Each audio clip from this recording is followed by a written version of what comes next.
prayers currently are with the people of London. They have just suffered a horrible and barbaric terrorist attack that was targeting the Parliament of London.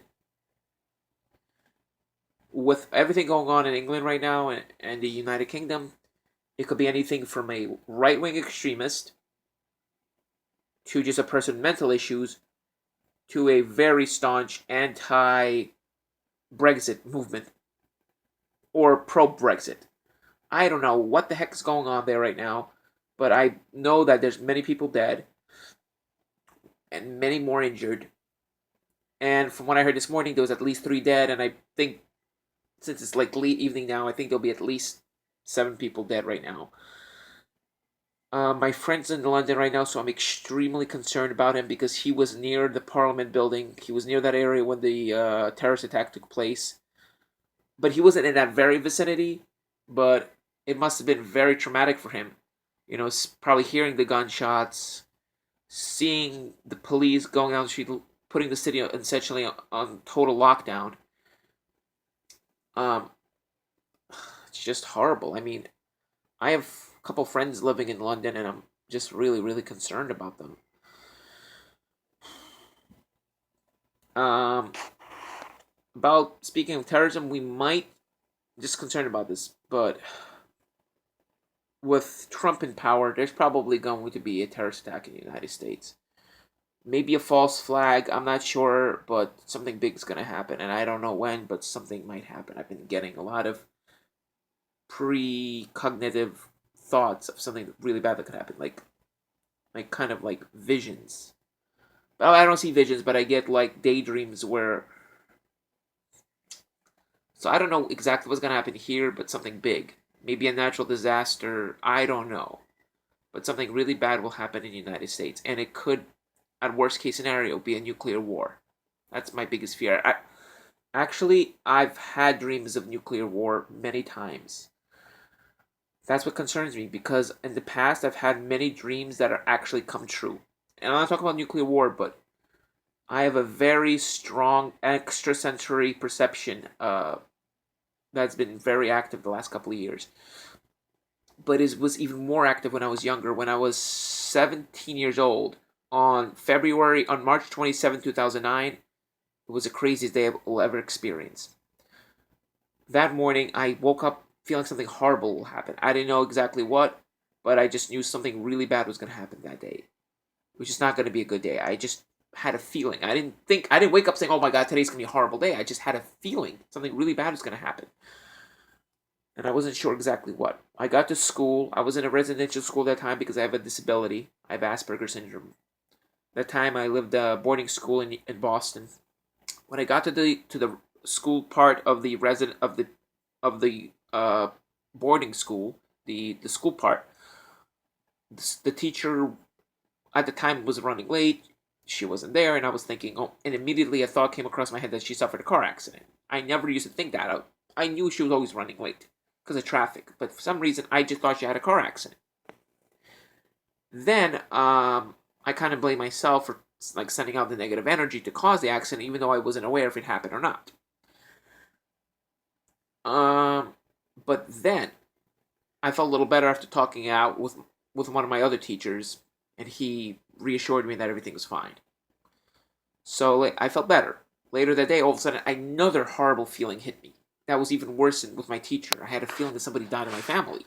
There's no one that was sick in my family. Both my grandparents were doing fine. From both sides of my family, nobody was having any cancers, illnesses, nothing to worry about. They were taking great care of the health. I just had a feeling that somebody I was close to just passed away. I didn't know why. I had that feeling. But the weather was getting very cloudy. A big storm system was coming in. They were forecasting like a whole week of nothing but rain. The computer model was showing constant storms coming in. This is when I was 17, back about 8 years ago. This is a little over 8 years ago. This is actually almost to the day 8 years ago when this happened. So Monday came. My teacher came in and I asked her why she was out. Exactly what I thought happened. And my teacher had a car accident. Not a big one. There were no injuries. But her and her daughter were in the car. So that's what got me really concerned. And then I called my father. I asked, hey, how's the cat doing? By the way, my father lived in Brooklyn at the time. He just moved couple weeks ago back to Queens. He lived in Brooklyn at the time, in Bensonhurst. So I asked my father, how's the cat doing? Tuesday, the 31st. Uh, March 30, Tuesday, March 31st, 2009. I asked my father how my cat's doing. He said, how the cat's doing, because I didn't live with him. He told me the cat passed away. I asked him, when did the cat pass away? Passed away? He told me Friday afternoon.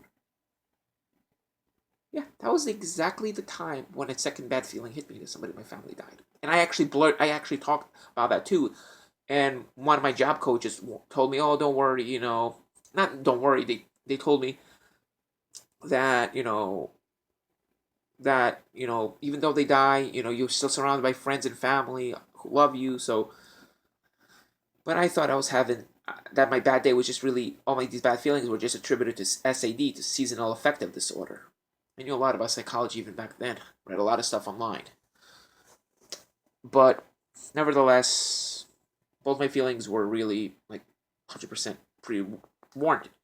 Crazier thing happened when I was coming back from Florida 3 years ago in 2014. I predicted that my uncle is gonna have a seizure. The whole ride back from Florida, I said my uncle is gonna have a seizure the moment we arrive, because I didn't do a certain ritual, OCD ritual. So 5 minutes before we arrived, my grandmother was talking to his son. Says, and my grandmother turned around. You see Arthur? He's fine. Nothing happened. I said, yeah, we'll see about that. I was giving a very bad omen. The moment we walked into the house, 5 minutes later, he was unconscious on the bed, on the couch. Just had a massive grand mal seizure because there was blood coming out of his mouth. They both looked at me in shock and didn't say anything. And I was in more of a shock because my ESP phenomenon was spot on, really spot on. I almost had a panic attack, but I kept myself calm. And I told my grandmother, you see, I predicted this. I thought she was going to blow up at me and say, you caused this to happen by sending out the negative energy. But no, I had a feeling it was going to happen. Lately, none of this has been happening, but I'm concerned because I had a dream of a massive nuclear war a couple of years ago. And when I saw the news of the Ukrainian protests back in late January of 2014, I said and then about how rushing back to Viktor Yanukovych, I said this may be the thing that may trigger the Cold War between Russia and America that will lead to nuclear war. I actually mentioned that, and I was right. A few months later, Russia annexed Crimea, civil war in eastern Ukraine and Donetsk, the shooting of the Malaysia Flight 15, it all is going exactly the way I thought it was going to happen. And now with Trump in power, anything can happen. I'm thinking about fleeing to either New Zealand or Australia because, if there's going to be a nuclear war, it'll most likely be a limited nuclear war. Anywhere in the Northern Hemisphere, neutral country or not, you're going to get radiated. If there's going to be a nuclear war, they're going to get radiated. But the Southern Hemisphere will be mostly fine as the prevailing winds will trap most of the radiation in the Northern Hemisphere. It will trigger global cooling for several years, but Australia will not be as affected as the North. The Northern Hemisphere will be basically a wasteland. Any life that survives will be severely mutated. The Southern Hemisphere will fare mostly fine. There may be some radiation, but it will be, treatable. You will not get killed. Because in my dream that I had, I survived and I was doing fine in some sort of other setting I don't recognize. Maybe in Australia or New Zealand. I suggest that you do pack your bags and leave to Australia, as I'm religious, so I believe, yes, God gave me these visions to warn me about what could happen in the future. I know I started talking about the London terror attacks today, but I just needed to get this out as this was on my head, and as these kind of thoughts don't usually stay with me. A lot of you who see this video, a couple of you might have these kind of experiences, but this ability runs in my family. It's mostly my mom's side. And there's no history of mental illness or anything like that in my mom's side of my family, so it could be that it's maybe some sort of mutation that allows for extrasensory phenomenon, like some X-Men type stuff, but, I don't know. Well, thank you for watching. Have a great day. And sorry for going off tangent so much. You'll read that I will put that I went off tangent on the comments, so you won't get too lost. In case you didn't see the comments, my comment, you will see that I went off a little off on a tangent. I tend to do that as I'm not sitting behind my computer on Camtasia, as I've been having issues with that computer last few months. Thank you for watching. Bye. Oh, yeah, before I go. Yeah, I was able to upload one video off of Camtasia last week. Yeah, but I'm having issues again, so maybe quite some time before I get that fixed again. Good night.